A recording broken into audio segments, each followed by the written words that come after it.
Hello animal lovers, Benish from the heroes party के season 2 के episode 4 के हिंदी एक्सप्लेनेशन में तुम्हारा स्वागत है। और तुम भी एनिमे से प्यार करते हो तो चैनल को सब्सक्राइब करके बेल नोटिफिकेशन को ऑल पे कर लो। कहानी की शुरुआत में हम देख पाते हैं जो लोजोबो के दो बंदे थे और जंगल में डीमन लॉर्ड के शिप को ढूंढ पाए थे। तभी उन दोनों के पास जो तीसरे से बचने वाला बंदा किगिट हो आ जाता है और उस दोनों से कहता है तुम लोग यहाँ पे क्या कर रहे हो। दूसरे ही सीन में अगले सुबह को देख पाते हैं जहाँ पे जो रुती है अपनी नींद से उठ जाती है और उठते ही जो एक्सरसाइज है वो स्टार्ट कर देती है। अपनी एक्सरसाइज को ख़त्म करने के बाद वो जो घर को साफ़ करने लग जाती है। घर को साफ़ करने के बाद चकाचक कर देने के बाद वो नहाने के लिए चली जाती है। वहाँ पे नहाने के समय जो रुती है वो कह रही होती है अपने आप से जो ऑल माइटी डेमिस है उन्होंने इस वर्ल्ड को क्रिएट किया है, उन्होंने मेट्स को भी ब्लेसिंग दी है, लेकिन उनकी ब्लेसिंग से ज़्यादा पावरफुल है मेरी फ्री विल जो मेरे अंदर से पैदा होती है और मैं यही मानती हूँ सबसे पावरफुल है। तभी उसके पास जो तीसरे का स्पाइडर है वो आता है। तभी जो रुती है वो तीसरे को देख पाती है खिड़की पे। तभी अपने नहाने को कंप्लीट करने के बाद वो चले जाते तीसरे के साथ फील्ड में, जहाँ पे रुती तीसरे के साथ जो हाफ फार्म है वो स्टार्ट करने वाली होती है, लेकिन जो तीसरे उससे कह रही होती मुझे नहीं पता एक हाफ फार्म को कैसे स्टार्ट करना है। तभी जो दूती है उसे कहती है हम दोनों का दिमाग एक से तो अच्छा ही होगा, चलो हम स्टार्ट करते हैं। तभी जो रूती और तीसे हो हाफ फार्म के पास जाते हैं। तभी जो तीसे अपने स्पाइडर से जो फार्म का मिट्टी था उसे चेक करता है। तभी उनको पता चलता है जो मिट्टी है बिल्कुल बेकार है। तभी जो तीसे और रूती से कहती है अब हम क्या करें, हमारे पास तो नॉलेज भी नहीं है, हमको इसको कैसे सही करें। तभी जो रूती है वो कहती है लगता है मुझे मेरे ब्रदर के पास जाना होगा मदद के लिए। तभी वो दोनों चले जाते हैं मदद के लिए। दूसरी तरफ जो रेड है वहाँ पे आ जाता है और देख पाता है जो मिट्टी है। चेक करने के बाद उनसे कहता है जो मिट्टी है बिल्कुल बेकार है, क्योंकि इस मिट्टी ने बहुत सालों तक हीट को महसूस किया है, इसकी वजह से जो मिट्टी है वो बेकार हो चुकी है। इसके लिए हमें एक सोल्यूशन क्रिएट करना होगा। अभी उन दोनों को लेके अपने जो मेन हाउस था वहाँ पे चला जाता है और वहाँ से उन दोनों के साथ जो मेडिसिन वो क्रिएट करना लगता है मिट्टी को सही करने के लिए। अभी वहीं पे रीता आती है और देख पाती है जो सभी लोग मेडिसिन क्रिएट कर रहे होते हैं। दूसरे सीन में शाम के समय जो रेड है, रूती और तीसरे सभी मिलकर फार्म के पास चले गए होते हैं और वहाँ पे जो मेडिसिन क्रिएट किया था वो स्प्रे कर देते हैं मिट्टी के ऊपर, जिसकी वजह से जो रेड था वो कह रहा होता है कि कुछ ही दिनों के अंदर जो मिट्टी है सही हो जाएगी, तुम बस तुम्हारे ऊपर भरोसा रखना, सब कुछ सही हो जाएगा। तभी जो रूती है वो कह रही होता है तुम्हारा शुक्रिया बिग ब्रदर। तभी रूती चली जाती है जो हाफ को देखने के लिए। तभी जो रेड है वो तीसरे से कहता है लगता है रूती बहुत मेहनत कर रही है इस हाफ फार्म को क्रिएट करने के लिए।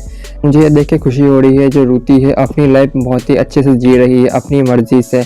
तभी जो तीसरे हो कह रही होती है मुझे भी अच्छा लग रहा है जो लुटी सामा है वो बहुत ही अच्छे तरीके से अपनी लाइफ को जी रही है। दूसरे सीन में अगले दिन को हम देख पाते हैं जहाँ पे जो तीसरे है अपनी नींद से उठ जाती है। तभी उसके पास रुती आती है और कहती है आज का तुम्हारा प्लान क्या है। तभी जो तीसरे से बताता है मुझे तो आज हाफ के लिए ट्रेडिंग करने जाना होगा मार्केट पे। तभी जो रुती है वो कह देती है मैंने वो पहले ही कर लिया है, तो फिर तुम मेरे साथ एक कंपनी देने चलो कहीं पे। तभी जो रुती से जो तीसरे कहती है ठीक है मैं ऐसा ही करूँगी। दूसरी तरफ देख पाते हैं जो तीसरे रुती वो अपना खाना खाते हैं रीता और रेड के साथ। तभी जो खाना खाने के बाद रुती तीसरे कहता है चलो हम नहाने चलते हैं। तभी नहाने चले जाते हैं बाथटब में। तभी नहाने के समय जो रुती है रीत से कहती है तुम्हें क्या नहाना पसंद है। तभी जो तीसरे कहता है हाँ मुझे पसंद है। तभी जो रुती कहती है तुम्हें क्या मेरा बिग ब्रदर का खाना बहुत ही अच्छा लगा, सही कहा ना। तभी तीसरे कहता है हाँ। तभी जो रुती है वो कहती है मेरे ब्रदर का खाना इस वर्ल्ड में सबसे बेस्ट है। नहाते समय ही जो रुती है तीसरे से कह देती है आज तुम मेरे साथ मार्केट पे चलोगे। तभी वो दोनों मार्केट में आ जाते हैं। मार्केट में आते हुए जो रुती है और तीसरे कहता है क्या तुम्हें पता है इस मार्केट से ही मेरे बिग ब्रदर ने मेरे लिए हेयर पिन लाया था, इसीलिए मैं यहाँ पे आया हूँ। तभी लेकिन जो तीसरा समझ रहा होता है क्या मुझे लॉर्ड तीसरे समा मुझे ये कहना चाहते हैं मुझे अलर्ट पे रहना चाहिए। तभी अचानक से हम देख पाते हैं उन दोनों के ऊपर एक ड्रैक रनिंग वाइल्ड बीस्ट हमला कर देता है, लेकिन तीसरे कहता है कि मैं इसे संभालूं, लेकिन रूती कहता है नहीं इसे मैं संभाल लेता हूँ। तभी जो रूती है अपने एक हाथ से ही उस जो वाइल्ड मॉन्स्टर था उसे शांत कर देती है। जो पब्लिक था वो कह रहा हुआ था इसने तो कमाल कर दिया, इसने अपने एक हाथ से ही जो मॉन्स्टर था उसे सबड्यू कर दिया। तभी जो तीसरे हो मन के अंदर कह रहा होता है ना चाहते हुए भी जो रूती सामा है उन्होंने एक बहुत सारा अटेंशन को गेन कर लिया। दूसरे सीन में हम देख पाते हैं जो रूती है तीसरे के साथ फार्मलैंड में आ जाता है। तभी जो फार्मलैंड का एक बंदा था वो कह रहा था तुम लोग यहाँ पे क्या कर रहे हो, लेकिन जो रूती है उससे कहता है क्या तुम्हें पता है तुम्हारे ज़मीन के अंदर एक मॉन्स्टर है, तभी जो रूती है अपने एक पंच से ही जो ज़मीन था उससे मॉन्स्टर को निकाल देता है, जिसकी वजह से जो ओनर था लैंड का शॉक होता है। लेकिन उससे पहले ही रूती अपने एक हाथ से जो मॉन्स्टर था उसे डिस्ट्रॉय कर देता है और कहता है ये एक मैन ईटिंग मॉन्स्टर है जो तुम्हें खा सकता था, लेकिन अब इससे ज़्यादा परेशान मत हो, मैं इसे ख़त्म कर दिया हूँ। तभी रूती और तीसे मॉन्स्टर ख़त्म करने के बाद जो रूती है वो तीसे को लेकर वहाँ से निकल जाता है और एक ड्रामा देखने के लिए आ जाता है। तभी जो तीसे है रूती से कहता है इस ड्रामा में एक प्रिंसेस है, एक नाइट है और एक हीरो है। तभी दूसरी तरफ जो रूती है उस बात को ना सुनते हुए डायरेक्ट जो स्टेज है ड्रामा का वहाँ पे चली जाती है। जो नाइट तो उससे कह रहा होता है तुम्हारा जो स्वॉर्ड है वो कर्ज है, उस स्वॉर्ड को फेंक दो। लेकिन जो नाइट था वो रूती से कहता है कि तुम्हें लगता है मैं इस स्वॉर्ड को फेंक दूंगा, इस स्वॉर्ड की वजह से ही मेरी एक्टिंग स्किल बहुत ही अच्छी हुई है, मैं इसको कभी भी नहीं फेंक सकता। तभी हम देख पाते हैं जो स्वॉर्ड था उससे एनर्जी निकलती है और जो नाइट था उसको एकदम डिवॉर कर लेती है और जो नाइट था वो एक मॉन्स्टर की तरह लगने लगता है। लेकिन जो रूती है वो कह रही होती है ये है आर्ट ऑफ डेविल। लेकिन जो रूती है वो फिर से ऑडियंस से कहता है मैं भी हूँ हीरो का फ्रेंड, मैं उसको मदद के लिए आया हूँ। अभी जो प्रिंसेस था वो रूती का साथ देने लगती है और कहती है प्लीज़ मुझे बचा लो रूती। तभी जो रूती है वो जो ड्रामा था उसमें आ जाती है और अपनी पावर की मदद से जो कर्ज स्वॉर्ड था उससे फाइट करने लगती है। जो तीसरे था वो सोच रहा होता है कि रूती सामने का क्या एक्टिंग है, लेकिन इस वजह से वो बहुत सारे अटेंशन को गेन कर रहे हैं। अभी जो रूती है उस जो स्वॉर्ड डेविल था उसको डिस्ट्रॉय करता है, जो नाइट था उसको सेव करता है, जो ड्रामा था उसको बिल्कुल भी बेकार होने नहीं देता। दूसरी तरफ अपना काम ख़त्म करने के बाद वो तीसरे के साथ खाना खाने के लिए आ जाती है। तभी जो रूती है वो तीसरे से पूछता है कि आज का तुम्हारा दिन बहुत ही अच्छे तरीके से गुजरा। तभी जो तीसरे से बताता है हाँ मेरा दिन तो बहुत अच्छे तरीके से गुजरा। तभी रूती उससे कहने लगती है कि आज मैंने तुमको बहुत ही परेशान किया, लगता है मैंने तुमको परेशान किया सुबह से लेकर शाम तक। लेकिन जो तीसरे वो सोच रहा होता क्या आपको ऐसा लगता है, आप बिल्कुल ऐसे नहीं, आप बहुत ही काइंड है, आपने मेरे लिए बहुत कुछ किया है। लेकिन जो रूती है सोच रहा होता है मैं चाहती थी मेरा जो प्रोफाइल है वो बहुत ही लो रहे, इसीलिए मैंने अपनी कोई स्पेशल स्किल भी इस्तेमाल नहीं की, लेकिन मुझे लगता है मैं बहुत ही बुरी हूँ। तभी जो तीसरे उसे कहने लगता है आप बिल्कुल भी बुरी नहीं, आप बहुत ही अच्छी है और मेरे लिए तो अब तो बहुत ही अच्छी है। तभी वो लोग मज़ा करने लगते हैं और एक दूसरे के साथ फ्रेंडली टाइम स्पेंड करने लगते हैं। दूसरी तरफ हम देख पाते हैं जो लोजोबो के दो आदमी थे और डीमन लॉर्ड के शिप को इन्वेस्टिगेट कर रहे होते, तभी उसके पास फिर से वही बंदा आ जाता है। तभी उस दोनों से पूछने लगता है क्या तुम लोगों ने तुम्हारी जो रिपोर्ट है वो तैयार कर ली है चर्च को भेजने के लिए।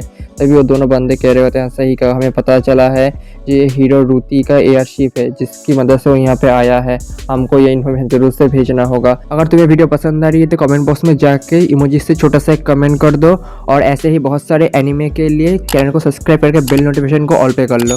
अभी जो बंदा था वो कह रहा होता है तुम जो हीरो रूती के कोई भी इंफॉर्मेशन चर्च को नहीं भेज सकते, ये मेरा ऑर्डर है। लेकिन जो दोनों बंदे थे वो कह रहे होते तो बिल्कुल अपोजिट होगा, चर्च के खिलाफ होगा। इसीलिए जो बंदा था अपनी स्वॉर्ड की मदद से जो लोजोबो का जो बंदा था उसको ख़त्म कर देता है और अपना एक इंफॉर्मेशन एक बट की मदद से उसको भेज देता है चर्च के पास और कह रहा होता है मैं ही अकेले उसको ख़त्म करूँगा, जो तीसरे है मेरा जो आर्च नेमेसिस है मैं ही उसे ख़त्म कर सकता हूँ, चर्च नहीं। इसीलिए चर्च को ये पता नहीं होना चाहिए। दूसरी तरफ देख पाते हैं जो तीसरे है वो शिप पे आ जाता है। तभी वो मिलता है उसी बंदे से कि गिड वाइपर से। तभी उससे पूछते हैं हम आखिरकार मिल ही गए। तभी जो बंदा था वो कह रहा होता है तीसरे गार्डलैंड आज मैं तुम्हें ख़त्म करूँगा, उससे पहले मैं तुमको एक डील ऑफर करना चाहता हूँ, अगर तुम मेरे एसेसिन गिल्ड में आ जाओगे तो मैं तुम्हें छोड़ दूँगा। लेकिन जो तीसरे वो कह रहा होता है मैं ऐसा बिल्कुल भी नहीं करूँगा। तभी जो बंदा था वो कह रहा होता है अगर ऐसी बात है तो फिर तुमको मार देना ही सही होगा। तभी वो उससे कहने लगता है तुम्हारे पास एसेसिन होने के लिए सब कुछ है, एक टैलेंट है, स्किल है, लेकिन पता है सबसे ज़रूरी चीज़ तुम्हारे पास नहीं है। पता है वो चीज़ क्या है? वो चीज़ असल में है ब्लड लस्ट, जो एक आदमी को ख़त्म करने के लिए ज़रूरी होती है। तभी वो अचानक से उसके ऊपर हमला कर देता है, लेकिन जो तीसरे है अपनी स्वॉर्ड की मदद से उसको आँखों के ऊपर हमला करता है। लेकिन जो बंदा तो कह रहा होता है तुमने तो मुझे ऐसा कर दिया, लेकिन तुम अब मेरे इस हमले से बचो। तभी ऊपर काफ़ी सारे एसेसिन्स वेपन से हमला करने लगता है। जो तीसरे से बता रहा होता तुम ऐसा नहीं कर सकते, ये तो बिल्कुल एसेसिन गिल्ड के खिलाफ है। तभी जो एसेसिन था कह रहा होता है तुम्हें लगता होगा मैंने तुमसे कहा था एक ट्रू एसेसिन बनने के लिए तुम्हें ब्लड लस्ट की ज़रूरत है, इसीलिए मैंने जो एसेसिन गिल्ड उसे छोड़ दिया है, इसीलिए उसका कोई भी लॉ मेरे ऊपर लागू नहीं होता। जो तीसरे है इस बार उस वेपन से बचते हुए उसके पीछे आ जाता है और अपने स्वॉर्ड की मदद से जो बंदा था उसके पीछे हमला करता है, जिसकी वजह से जो बंदा था वो नीचे गिर जाता है और टीचर से कह रहा होता है प्लीज़ मुझे मत मारना, मैं तुमको सब कुछ बता दूंगा, प्लीज़ मुझे छोड़ देना। तभी उसको सब कुछ बता देता है, लेकिन जैसे वो मेडिसिन पी के सही होने वाला होता है उससे पहले उसकी मौत हो जाती है। अभी तीसरे था उसे देखे कहने लगता है तुम एसेसिन बनने के काबिल नहीं हो, क्योंकि तुमने तुम्हारा जो क्लाइंट था उसका पूरा डिटेल मुझे बता दिया। जो अगले दिन को जो तीसरे है वो रुति के साथ आ जाता है फार्म के लिए। तभी जो रुति था वो तीसरे से पूछता है तुम्हें क्या लगता है तुम यहाँ पे आके गलती की हो मेरे साथ, लेकिन जो तीसरे था उससे कह रहा होता नहीं, मैं आपके साथ यहाँ पे बहुत ही अच्छे तरीके से मेरी लाइफ जी रहा हूँ। तभी रुति कहने लगती है मैं तो यहाँ पे बहुत ही अच्छे तरीके से एक लो लाइफ को जी रहा हूँ, क्या तुम जी रहे हो? जो तीसरे कहने लगती है मेरा प्रोफेशन जरूर से एसेसिन है, लेकिन मैं ज़ोल्टैन के लाइफ में ज़रूर से एडजस्ट हो जाऊंगी, इस बारे में आप ज़्यादा सोचिए मत। दूसरी तरफ हम देख पाते हैं जो लजोबो था उसको उसके बंदे का जो इन्फॉर्मेशन तो मिल चुका होता है, उसको पता चल गया होता है जो डीमन लॉर्ड की शिप कहाँ पे है। तभी वो अपने बंदे से कह रहा होता है लजोबो जो वैन को इन्फॉर्म कर दो जो उसको ज़ोल्टैन में जाना होगा। दूसरी तरफ हम देख पाते हैं वैन को जो अपने टीममेट के साथ हंटिंग पे आया हुआ होता है। तभी उससे एस्टर पूछ रही होती है हम आगे नहीं बढ़ सकते, जो हमारे कॉमरेड्स उसको बहुत ही चोट आई है। लेकिन जो उस वैन था उससे क्या होता है जो हीरो है उसको तो फाइट करना ही होगा और उसके लिए तो काफ़ी सारी जो पीपल वो सेक्रीफाइस होंगे ही, ये तो एक नॉर्मल बात है। तभी उसको मैसेज मिल जाता है लोजोबो कर कह रहा होता है लगता है उस मेरा मैसेज आ चुका है, मुझे ज़ोल्टैन में जाना होगा। तभी वो वहाँ से निकल जाता है। अगर तुम्हें वीडियो पसंद आई है तो वीडियो को एक लाइक करो और ऐसे ही एनिमेस के लिए चैनल को सब्सक्राइब कर लो, और अगर तुम्हें इसका अगला एपिसोड चाहिए तो कमेंट बॉक्स में लिख दो। तब तक के लिए बाय बाय, मिलते हैं अगले वीडियो में।